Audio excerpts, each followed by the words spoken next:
सर्वे online नहीं है।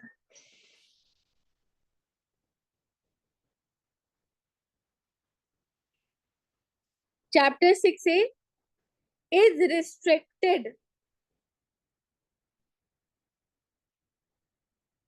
restricted to gross total income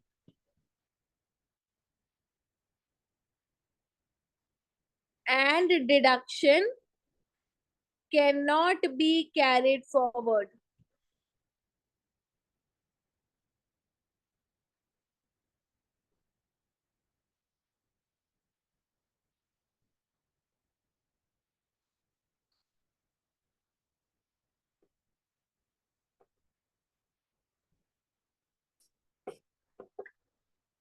ठीक है, तो जैसे मान लो अगर ग्रॉस टोटल इनकम 1,30,000 है और मैंने इन्वेस्टमेंट 1.5 लाख का किया है, चैप्टर 6A में डिडक्शन मुझे 1.5 लाख का मिल सकता है, पर बेटा जीटीआई मेरा 1,30,000 है, तो मैक्सिमम डिडक्शन कितना मिलेगा? 1,30,000 मिलेगा। ठीक है, चलो सेकंड लिखो, कौन कौन सी इनकम के अगेंस्ट डिडक्शन नहीं मिलता? लिखो deduction under chapter 6A,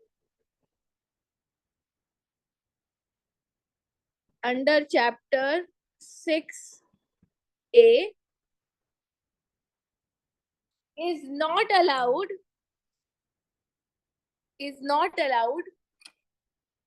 against long term capital gain,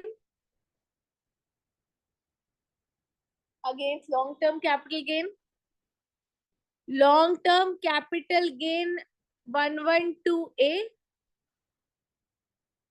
short term capital gain 111A,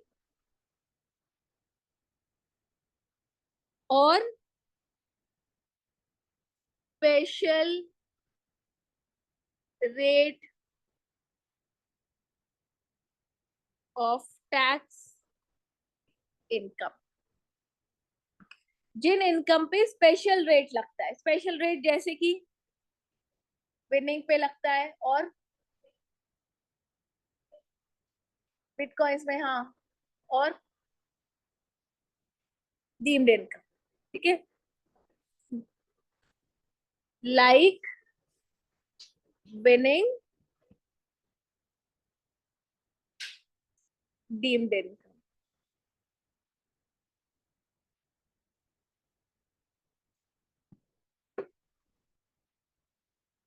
अभी अपन ने सेट ऑफ में भी एक क्वेश्चन किया था ना, जिसमें डिडक्शन 45,000 का था, पर उसमें लॉन्ग टर्म कैपिटल गेन और विनिंग था। अपन ने मैक्सिमम डिडक्शन 30,000 का ही लिया था। ठीक है, ये वाली इनकम्स के अगेंस्ट अपन डिडक्शन नहीं लेंगे।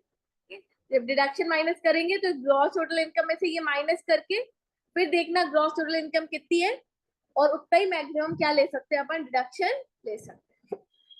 क्लियर है ये वाली बात? चलो एक आखिरी पॉइंट अपन लिखते हैं, फिर अपन सेक्शन वाइज चालू करेंगे पढ़ना।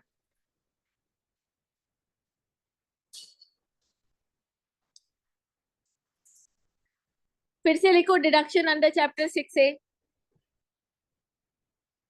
डिडक्शन अंडर चैप्टर 6A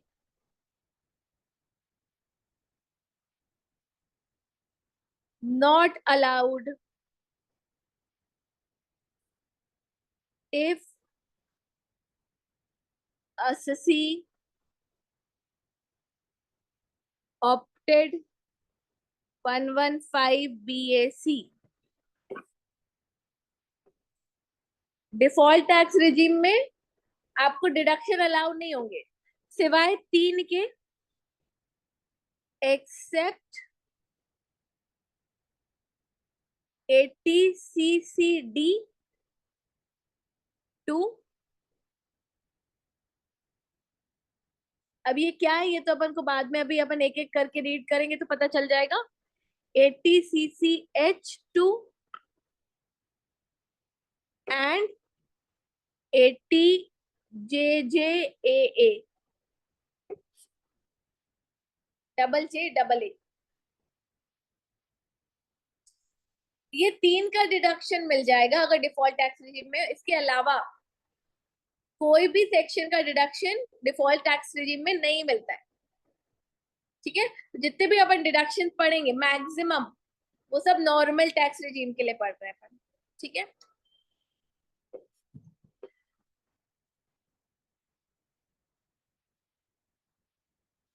चलो अब ये जो चैप्टर है ना उसमें जो डिडक्शन है वो दो टाइप के हैं बेटा। एक पेमेंट बेस्ड डिडक्शन है कि आप यहाँ पेमेंट करोगे आपको डिडक्शन मिल जाएगा। जैसे आप LIC प्रीमियम पे कर रहे हो आपको उतने का डिडक्शन मिल जाएगा। ठीक है, आप NSC में इन्वेस्ट कर रहे हो तो आपको डिडक्शन मिल जाएगा। आप सुकन्या समृद्धि योजना के अंदर पैसे जमा कर रहे हो तो आपको डिडक्शन मिल जाएगा। आप हाउस प्रॉपर्टी का इंटरेस्ट लोन का इंटरेस्ट पे कर रहे हो तो आपको डिडक्शन मिल जाएगा। ये सब क्या है? ये सब पेमेंट बेस्ड डिडक्शन है। और कुछ अपन सीखेंगे इनकम बेस्ड डिडक्शंस कि आप कोई स्पेसिफिक इनकम कमा रहे हो। ठीक है, जैसे आप बैकवर्ड एरिया में अगर कोई काम कर रहे हो या आप कोई स्टार्टअप जो गवर्नमेंट ने लिस्ट किया हुआ है वो कर रहे हो तो आपकी इनकम पर टैक्स नहीं लगेगा। इनकम को क्या कर देंगे? डिडक्ट कर देंगे, वो वाले बिजनेस की इनकम। ठीक है, तो दो तरीके के इनकम डिडक्शन है, पेमेंट बेस्ड और इनकम बेस्ड। ठीक है, जैसे इंटरेस्ट का भी डिडक्शन मिलता है, सेविंग अकाउंट पे जो इंटरेस्ट मिल रहा है ना उस पर भी डिडक्शन मिलता है, वो इनकम बेस्ड है। आप पेमेंट नहीं कर रहे हो, आपको इंटरेस्ट मिल रहा है और उस इंटरेस्ट को गवर्नमेंट डिडक्ट कर दे रही है कि उसमें हमें टैक्स नहीं लेना है। ठीक है, चल मॉड्यूल में आओ, एक एक सेक्शन रीड करके फिर उसको लिखते भी जाएंगे अपन।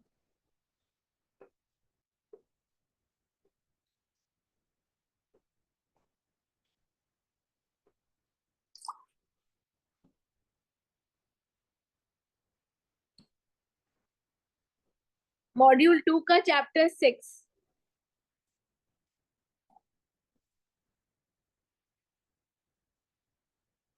देखो ये देखो चार्ट पूरा बना हुआ है।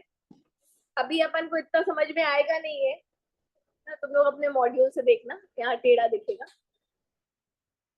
देखो डिडक्शन अंडर चैप्टर 6 है ना, deduction from gross total income under optional मतलब नॉर्मल टैक्स रेजिम। ठीक है, चैप्टर 60 के डिडक्शन पेमेंट बेस्ड डिडक्शन है। देखो deduction in respect of certain payment, उसके अंदर 80C से लेकर 80GGC तक नीचे तक सेक्शन है। इसके बाद deduction in respect of certain incomes, उसमें JJAA है, रॉयल्टी है, QQB है। ठीक है,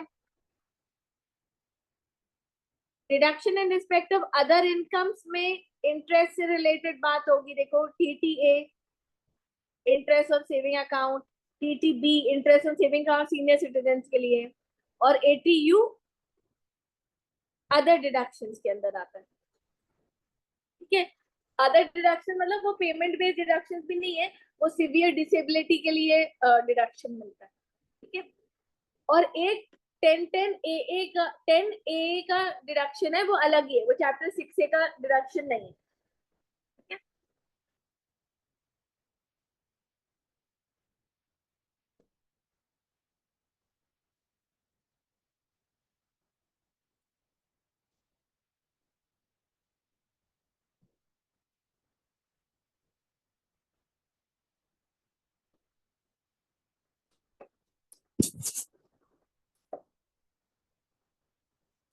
यहाँ पर आओ, deduction in respect of certain payments. सबसे पहले अपन सबसे इजी और सबसे कॉमनली यूज। ठीक है, अगर नॉर्मल टैक्स रिजीम में कोई इंडिविजुअल अगर अपनी रिटर्न भरता है ना तो वो इसका डिडक्शन तो लेता ही लेता है, ऐसा समझ लेना चाहिए। ठीक है, सबसे कॉमनली यूज सेक्शन है ये 80C। ठीक है, deduction in respect of investment in specified assets. Investment अगर करते हो तो आपको ये वाला डिडक्शन अलाउ होता है। ठीक है, और ये वाला डिडक्शन इंडिविजुअल और HUF को बस मिलता है। ठीक है, और ए वाले सेक्शन में ना मैक्सिमम डिडक्शन 1.5 लाख का है। आपकी अगर इन्वेस्टमेंट ज्यादा है तो आपको मैक्सिमम डिडक्शन एटीसी के अंदर कितना मिलेगा, 1.5 लाख। ठीक है, चलो देखो, available only to individual HUF exercises the option of shifting out of the default tax regime. 115 BSE के बाहर नॉर्मल टैक्स रिजीम में होगा तो ही मिलेगा, 115 बीएसई के साथ नहीं मिलेगा। ठीक है, चलो देखो, ATC provides deduction from gross total income of saving in specified modes of investment. Deduction under ATC is available only to individual HUF, ये अपन ने पढ़ लिया। मैक्सिमम परमिसिबल डिडक्शन कितना है, 1,50,000। ठीक है, अब कौन कौन सी इन्वेस्टमेंट्स पे आपको डिडक्शन मिलेगा? First, contribution in unit linked insurance plan. इस चैप्टर में ना ज्यादा रटने वाला ही होगा, ये रटना पड़ेगा कि 1.5 लाख का है, कहाँ इन्वेस्टमेंट करेंगे तो मिलेगा, तो ज्यादा लर्न करने वाला होगा, इसलिए इस चैप्टर को बार बार रिवाइज करना। ठीक है, contribution in the name of individual, his or her spouse and any child of the individual for participation in unit linked insurance plan. In case of HUF, the contribution can be in the name of any member. Simple है, individual अपने नाम पे, अपने spouse के नाम पे, अपने बच्चे के नाम पर अगर यूनिट लिंक इंश्योरेंस प्लान लेता है तो उसको डिडक्शन मिल जाएगा। ठीक है, चल सेकंड पढ़ो, contribution in unit linked insurance plan of LIC mutual fund. LIC mutual fund का यूनिट लिंक इंश्योरेंस प्लान अगर आपने लिया है, किसके नाम पर, अपने नाम पर, अपने स्पाउस के नाम पर या अपने बच्चे के नाम पर, ठीक है, तो आपको मिल जाएगा। अगर आप HUF हो तो किसी भी मेंबर के नाम पर अगर आपने ये लिया है प्लान तो आपको डिडक्शन मिल जाएगा। थर्ड, जो सबसे ज्यादा यूज होता है, दैट इज LIC, है ना, life insurance policy. Premium paid in respect of life insurance policy, premium paid on insurance of on the life of individual, spouse और एनी चाइल्ड। ठीक है, माइनर हो चाहे मेजर हो कोई फर्क नहीं पड़ता। और HUF के केस में एनी मेंबर के नाम पर अगर लाइफ इंश्योरेंस प्रीमियम पे कर रहे हो तो आपको उसका डिडक्शन मिलेगा। This will include a life policy and endowment policy. ठीक है, लाइफ पॉलिसी भी होगी, और एंडोनमेंट पॉलिसी क्या होती है?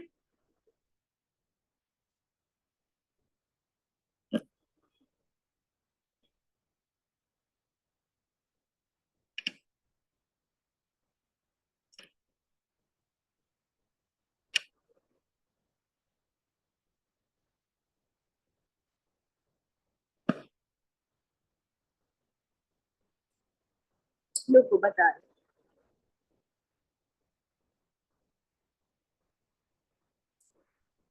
इसमें आपको मतलब ये रिस्क प्लस रिटर्न वाली पॉलिसी होती है कि आपकी लाइफ का तो इंश्योरेंस है ही, बट अगर जैसे ऐसा सुना होगा ना कि जैसे 10 साल की पॉलिसी ली है, 25 साल की पॉलिसी ली है, अब अगर 25 साल से पहले पॉलिसी होल्डर की डेथ हो जाती है तो उसके फैमिली मेंबर को पैसे मिलेंगे, और अगर नहीं होती है तो 25 साल बाद उसको रिटर्न आ जाएगा पैसा। ये इन्वेस्टमेंट प्लस रिस्क कवर होता है। ठीक है ma'am, unit linked insurance policy जैसे ही है ये भी? हाँ, unit linked actually mutual fund type का हो गया कि आपने इतने यूनिट्स खरीद लिए। यस ठीक है, यहाँ पर आप प्रीमियम पे कर रहे हो पॉलिसी का, यूनिट्स नहीं खरीद रहे हो। ठीक है,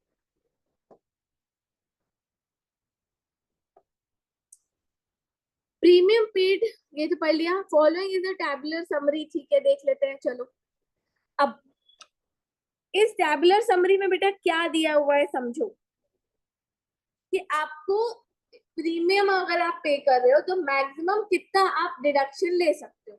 ठीक है, तो देखो, in respect of policy issued before 31 मार्च 2012,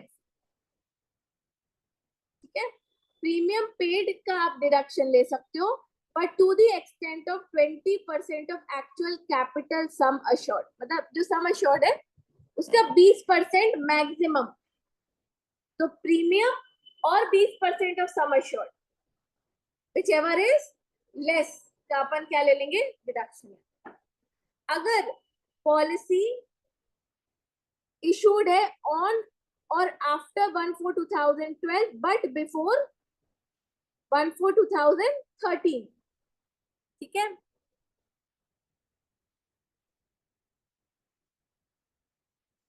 यहाँ पे 12 और 13 में ना डिफरेंस है वो डिसेबिलिटी वाला है. मैं इसको बहुत सिंप्लीफाइड फॉर्म में तुम लोगों को लिखवा दूंगी, ठीक है. पहले पढ़ लो. Premium paid to the extent of 10% of sum assured, minimum amount assured under the policy on happening of the insured. Sum assured का मतलब क्या होता है, जितना पैसा आपको मिलेगा इवेंट होने पर. इवेंट क्या है, डेथ है. लाइफ इंश्योरेंस में तो इवेंट डेथ ही होता है, ठीक है. At the time of during the term of the policy, not taking into account the value of premium agreed to be returned. ठीक है, ये सब मतलब का नहीं है अपने. और बोनस वगैरह को अपन को इंक्लूड, सम अश्योर्ड में बोनस वगैरह इंक्लूड नहीं होता है. लाइफ इंश्योरेंस पॉलिसी में ना हर 3 साल में, हर 5 साल में आपको कुछ बोनस अमाउंट भी मिलता है. एक्चुअली क्या होता है ना कि वो जो पैसा होता है वो आपका इन्वेस्ट करते हैं और उसका जो रिटर्न होता है वो LIC को मिलता है, तो उसका रिटर्न के बेसिस पर वो आपको बोनस भी देते हैं, पर उसको अपन सम एश्योर्ड में इंक्लूड नहीं करते. सम एश्योर्ड मतलब पॉलिसी मैच्योर होने पर कितना पैसा मिलेगा, ठीक है.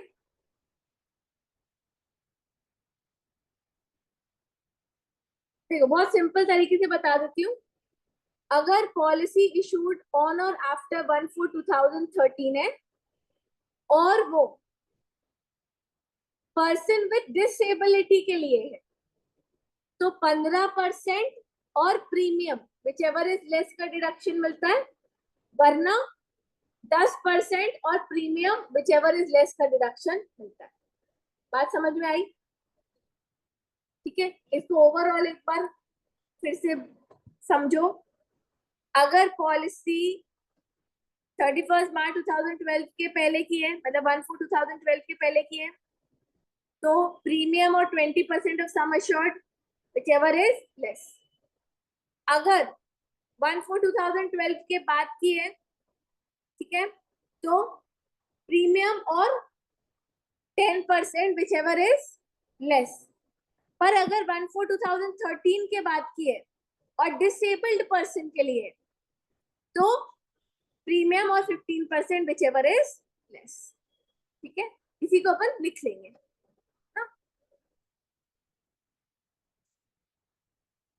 ये वाला क्वेश्चन देख लेते हैं अपन, थोड़ा सा अच्छी अंडरस्टैंडिंग आ जाएगी. देखो, compute the eligible deduction under section 80C in respect of life insurance premium paid by Mr. Ganesh, the details of which are here under, ठीक है.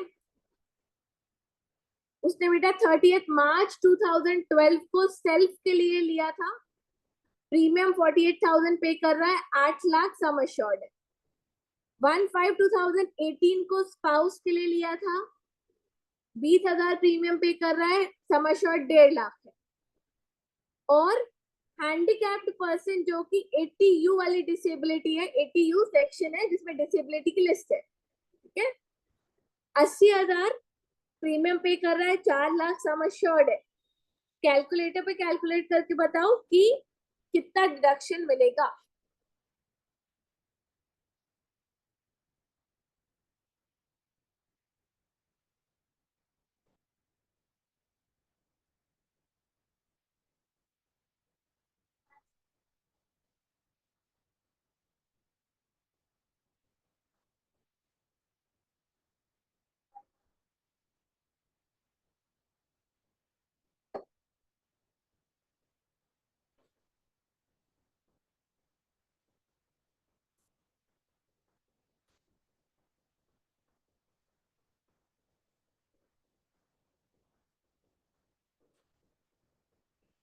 एट लाख का मैक्सिमम कितना मिल सकता है, 20%.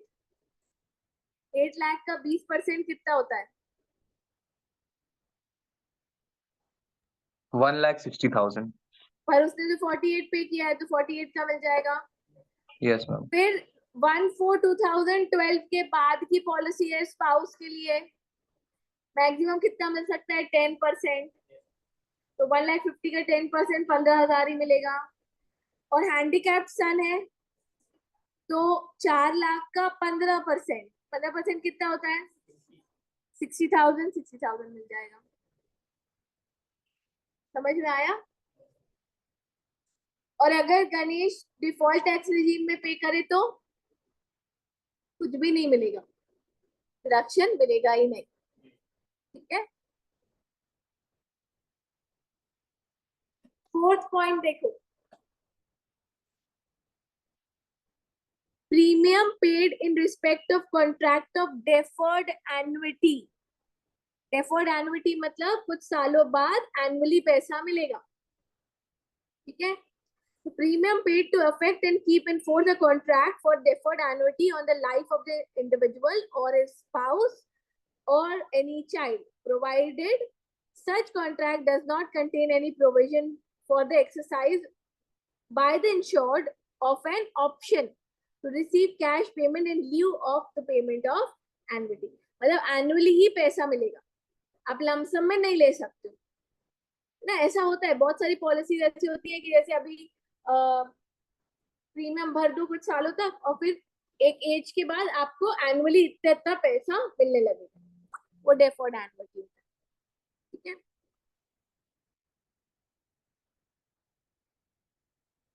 इंश्योरेंस कंपनी से नहीं भी लिया हो तो भी चल जाएगा। ठीक है, चलो फिफ्थ वाला पॉइंट देखो, any sum deducted from salary payable of a government employ for securing a deferred annuity. Government अपने एम्प्लॉय की सैलरी से पैसा काट के उसकी डेफर्ड एन्युटी पॉलिसी में डालती जा रही है। समझ में आया? और कुछ सालों बाद या एक एज अटेन करने के बाद एम्प्लॉय को उससे एनुअली क्या मिलने लगेगा, पैसा, जस्ट लाइक पेंशन। ठीक है, तो यहाँ पर जो गवर्नमेंट पैसे काट रही है उसका भी आपको क्या मिल जाएगा, एटीसी में डिडक्शन मिल जाएगा। ठीक है,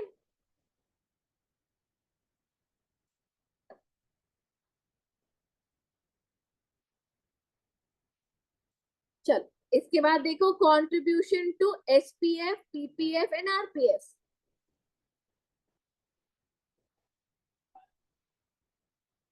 नहीं नहीं नहीं, न्यू पेंशन स्कीम अलग से आएगा।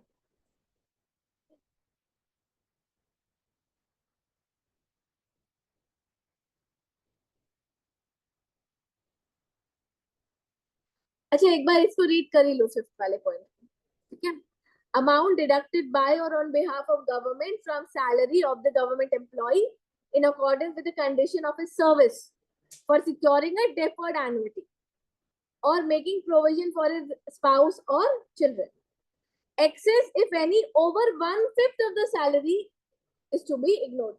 मतलब मैक्सिमम कितना, 1/5 ऑफ द सैलरी का डिडक्शन मिलेगा, उससे ज्यादा का नहीं।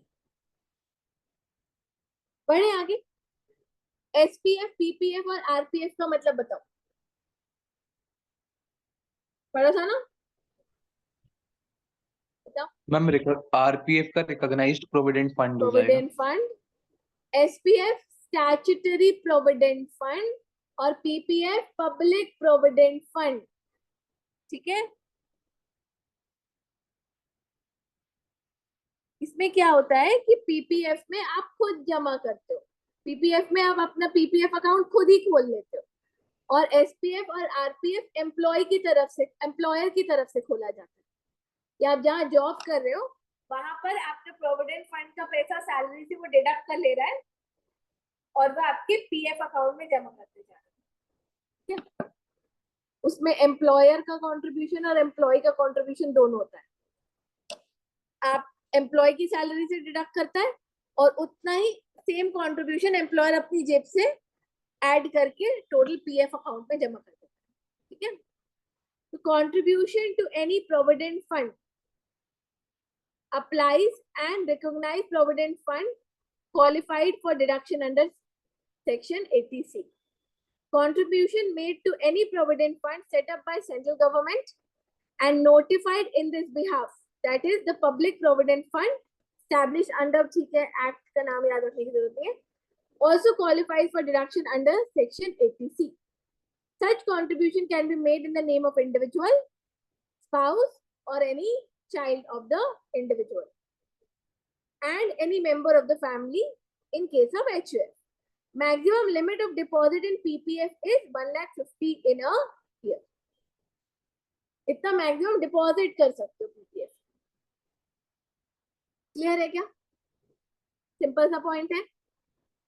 रिकॉग्नाइज और स्टैट्यूटरी, अनरिकॉग्नाइज वाला नहीं आएगा यहाँ पे, ठीक है, क्योंकि देखो प्रोविडेंट फंड एक्ट का नाम लिखा हुआ है ना. एक्ट के अंदर कौन से रिकॉग्नाइज्ड है? स्टैट्यूटरी रिकॉग्नाइज वाले, और अनरिकॉग्नाइज वाले इसके अंदर कवर नहीं होते. ठीक है. An individual assessee resident in India has made the following deposits. चलो पढ़ो और बताओ. डिडक्शन.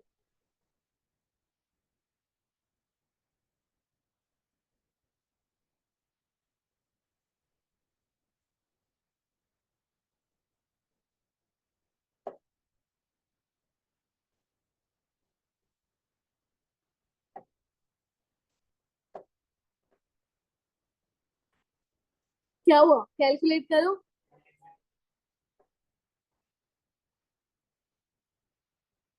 हाँ, 1,70,000 अगर आ रहा है तो मैक्सिमम कितना ले सकते हो एटीसी में?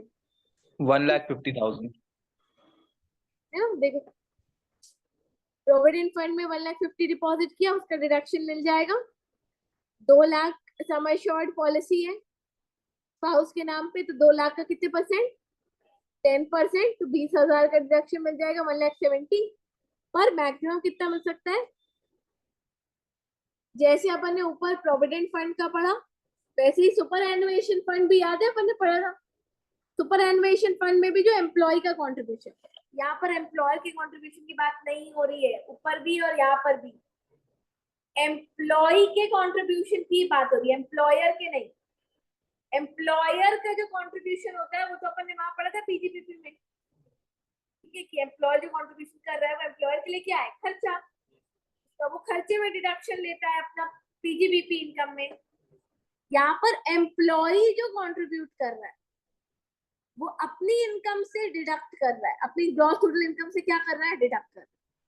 ठीक है. इसके बाद बहुत सिंपल है, एनी सम पेड और deposited in Sukanya Samriddhi account. ठीक है, सुकन्या समृद्धि अकाउंट पता है ना तुम लोग को?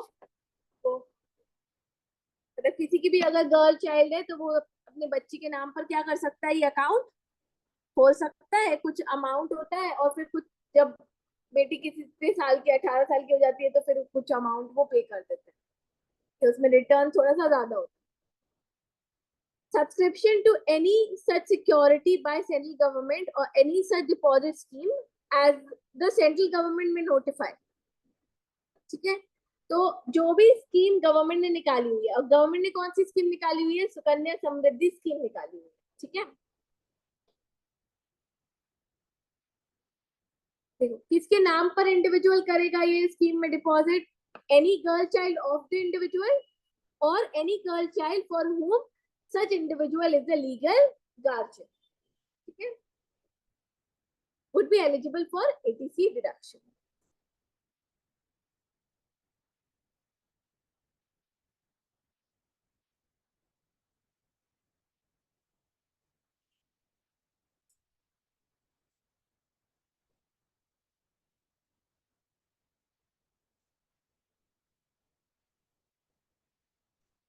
ये वाला सेक्शन डब्बे में क्या लिखा है बताओ? क्या एग्जाम्प्ट है? सुकन्या समृद्धि अकाउंट में जो इंटरेस्ट अक्रू होगा वो भी इंडिविजुअल के हाथ में एग्जाम्प्ट होता है, मतलब उस पर भी टैक्स नहीं लगेगा. ठीक है. इसके बाद subscription to national saving certificate. National saving certificate government ने निकाला हुआ है. ठीक है. उसमें आप अगेन वो सेविंग सर्टिफिकेट है, उसमें आप पैसे डिपॉजिट कर दो, इंटरेस्ट रेट के हिसाब से बढ़कर आपको पैसा रिटर्न मिलता है. सिंपल है कि उसमें आप सब्सक्रिप्शन लोगे तो फिर पैसा मिल जाएगा, ठीक है। Contribution to approved annuity plan of LIC, बहुत सारे अप्रूव्ड एन्युटी प्लान है LIC के, है ना। अभी जैसे एक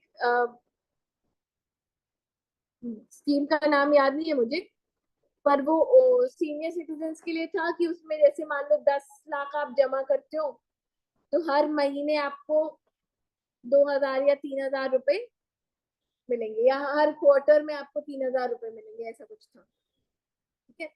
तो वैसे टाइप की स्कीम्स, एन्युटी स्कीम्स, जैसे कि न्यू जीवन धारा, न्यू जीवन अक्षय, ये सब स्कीम्स है LIC की, ठीक है, जिसमें आप एक लमसम अमाउंट जमा कर देते हो और फिर LIC आपको एनुअली एक फिक्स अमाउंट क्या करता रहता है, पे करता रहता है, ठीक है। Subscription toward notified units of mutual fund और UTI, कुछ कुछ म्यूचुअल फंड्स में पैसा जमा करना ना डिडक्शन के लिए एलिजिबल होता है, सारे म्यूचुअल फंड्स में नहीं, कुछ, ठीक है। और UTI क्या है, unit trust of India. Subscription to any unit of any mutual fund और फॉर द एडमिनिस्ट्रेटर, और ठीक है, म्यूचुअल फंड का एडमिनिस्ट्रेटर अलग होता है, स्पेसिफाइड कंपनी अलग होती है, इतना याद रखने की जरूरत नहीं है। सिर्फ आप कुछ म्यूचुअल फंड या UTI में पैसे जमा करोगे तो डिडक्शन मिल जाएगा, ठीक है। Contribution to notified pension fund set up by mutual fund और UTI, म्यूचुअल फंड ने भी अगर कोई पेंशन फंड स्टार्ट किया है उसमें आप कंट्रीब्यूशन कर रहे हो तो आपको डिडक्शन मिल जाएगा। Contribution to national housing bank term deposit scheme, ठीक है। नेशनल हाउसिंग बैंक एक टर्म डिपॉजिट स्कीम अलग से चलाता है बेटा। टर्म डिपॉजिट मतलब आपने फिक्स डिपॉजिट किया है, नेशनल हाउसिंग बैंक में जाकर आपने फिक्स डिपॉजिट किया है तो आपको उसका डिडक्शन क्या हो जाएगा, मिल जाएगा। इसके बाद subscription to notified deposit schemes, ठीक है। Subscription to any such deposit scheme of a public sector company which is engaged in providing long-term finance for construction or purchase of house in India for residential purpose, एक ऐसी company जो loan ही provide करती है housing के लिए, ऐसी company के पास आपने क्या किया है, डिपॉजिट, उसकी डिपॉजिट स्कीम में पैसा लगाया, ठीक है। या फिर any such deposit scheme of any authority constituted in India by or any law enacted either for the purpose of dealing with or satisfying the need of housing accommodation. Again, कोई भी authority जो housing accommodation provide करने का काम कर रही है, ऐसे अथॉरिटी की डिपॉजिट स्कीम में आपने क्या किया है, पैसा लगाया। गवर्नमेंट का यहाँ पर एम क्या है, डिपॉजिट करवाने का। देखो, गवर्नमेंट चाहती है सबके पास घर हो। अब सबके पास घर होने के लिए क्या होगा, उनको फाइनेंस प्रोवाइड करने के लिए गवर्नमेंट के पास पैसा होना चाहिए कि लो इंटरेस्ट में उनको फाइनेंस प्रोवाइड हो जाए या कम रेट पे लोगों को घर मिल जाए। तो ऐसे के लिए उनको इन्वेस्टमेंट की जरूरत होती है। अब गवर्नमेंट के पास इन्वेस्टमेंट लिमिटेड है तो वो तुमसे बोल रहे हैं कि यहाँ पे इन्वेस्ट कर दो, तुमको रिटर्न तो मिलेगा ही, ठीक है। बट इस डिडक्शन का तुमको टैक्स में भी क्या मिल जाएगा, मतलब इस पेमेंट का तुमको टैक्स में भी क्या मिल जाएगा, डिडक्शन मिल जाएगा, ठीक है। चलो, जो जो इम्पोर्टेंट है वो अपन याद रखेंगे। एक LIC वाला इम्पोर्टेंट है, प्रोविडेंट फंड वाला इम्पोर्टेंट है, और ये वाला इम्पोर्टेंट है 15th वाला।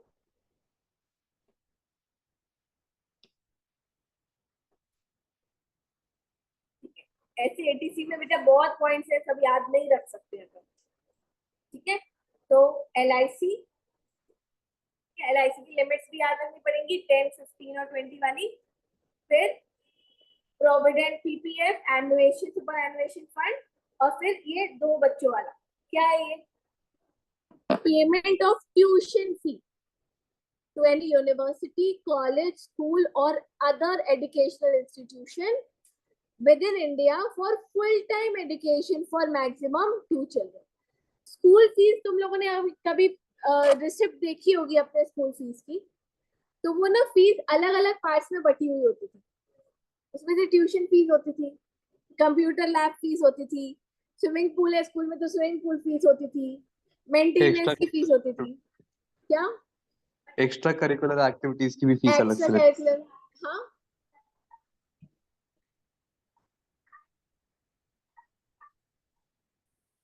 हाँ, वो गवर्नमेंट ने फिर बाद में, क्योंकि क्या होता था ट्यूशन फीस कम दिखाते थे और ऐसे एक्स्ट्रा एक्स्ट्रा करके बहुत सारी फीस ले लेते थे। ठीक है, तो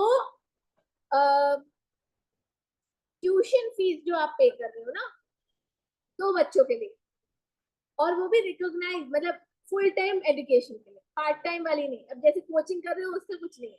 ठीक है, जो स्कूल में पे कर रहे हो, कॉलेज में पे कर रहे हो, यूनिवर्सिटी में पे कर रहे हो ट्यूशन फीस, उसका आपको क्या मिल जाएगा? डिडक्शन मिल जाएगा।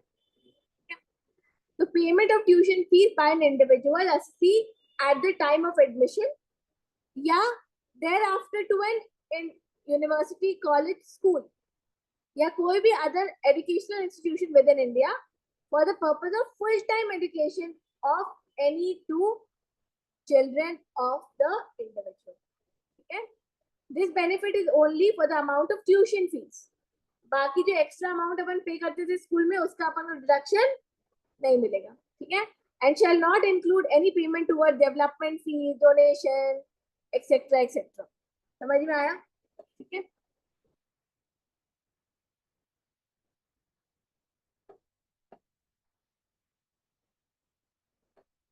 चलो 16th वाला पॉइंट देखो, repayment of housing loan including stamp duty, registration fees or other expense.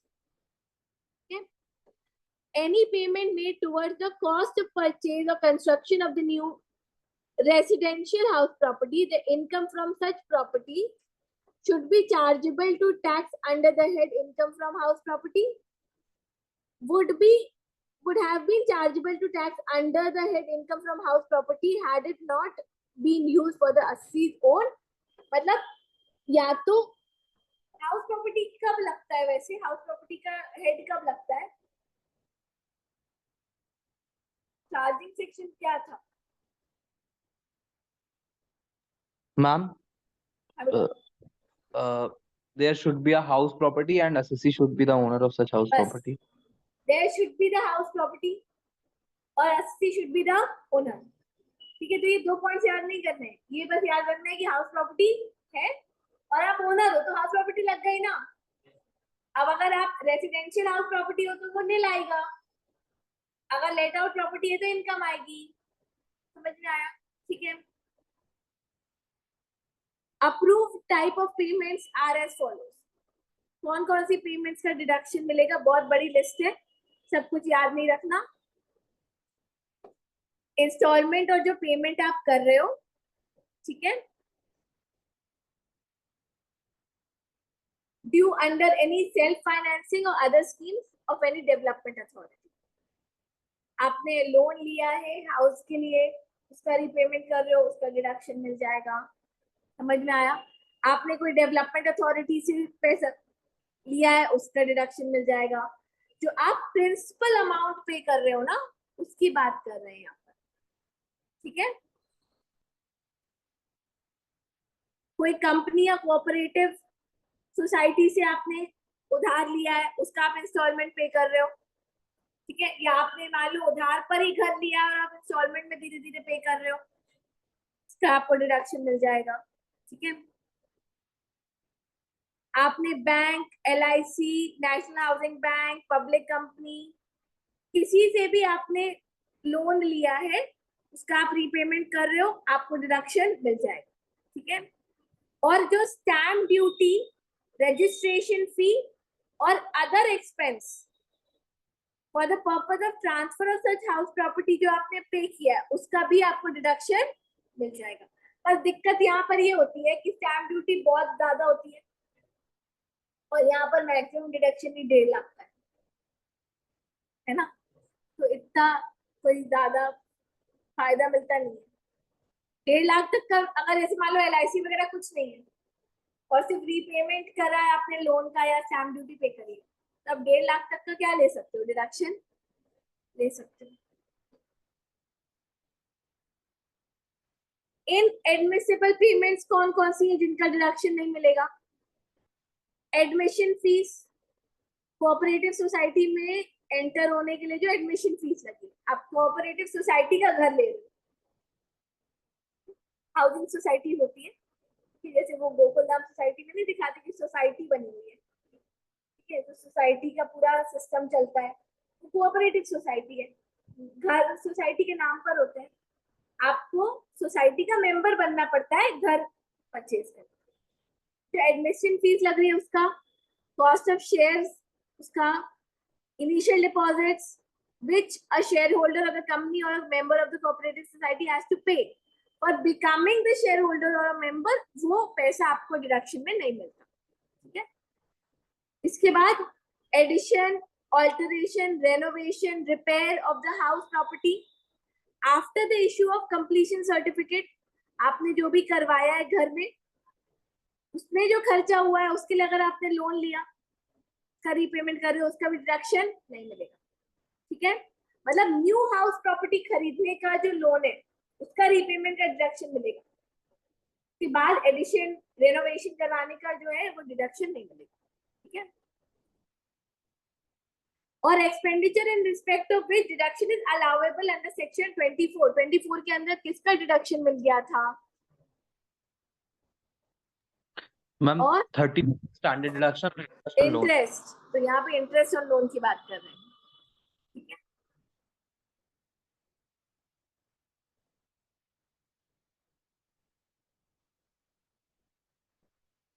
चलो 17 पॉइंट देखो, subscription to certain equity shares and debentures, detail में जाने की जरूरत नहीं है हमको, ठीक है।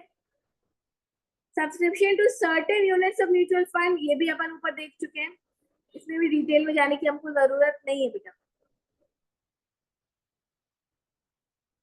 इन्वेस्टमेंट इन 5-year term deposit scheduled bank के साथ, ठीक है, और वो होना चाहिए सेंट्रल गवर्नमेंट के स्कीम के अकॉर्डिंग, तो आपको क्या हो जाएगा यहाँ पर भी डिडक्शन मिल जाएगा। Maximum limit of investment in term deposit is 1,50,000। Scheduled bank क्या होते हैं ये पता है? Yes ma'am. क्या होते हैं? मैम जो आरबीआई एक्ट के शेड्यूल 3 में डिफाइंड है, हाँ तो बिल्कुल चार सही, ठीक है। Subscription to notified bonds issued by NABARD, NABARD पता है तुम लोग को?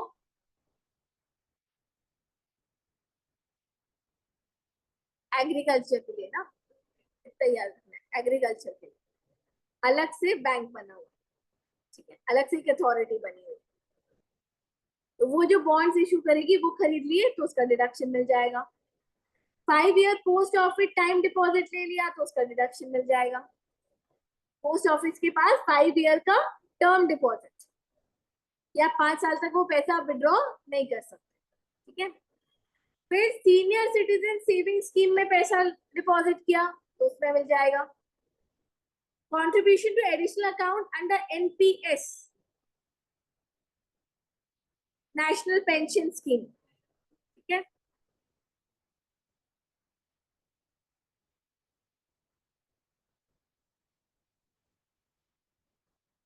इसके बाद बस इतने ही, समझ गए कितनी बड़ी लिस्ट है? 23 आइटम्स है, ठीक है।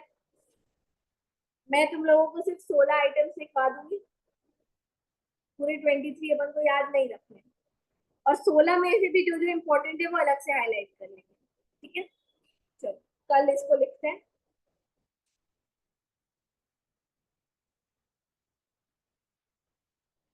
मॉड्यूल में बहुत सारी एक्स्ट्रा बातें दी हुई है इस चैप्टर में पर्टिकुलरली, ठीक है, तो हो सकता है कि फिर मैं मॉड्यूल से ज्यादा रीडिंग नहीं कर पाऊँ, अपन ज्यादा वो ही करेंगे कि जो जो इम्पोर्टेंट है वो अपन लिखते जाएंगे, है ना, क्योंकि वैसे भी डिडक्शंस बहुत सारे हैं, हर चीज याद नहीं रख सकते तुम लोग।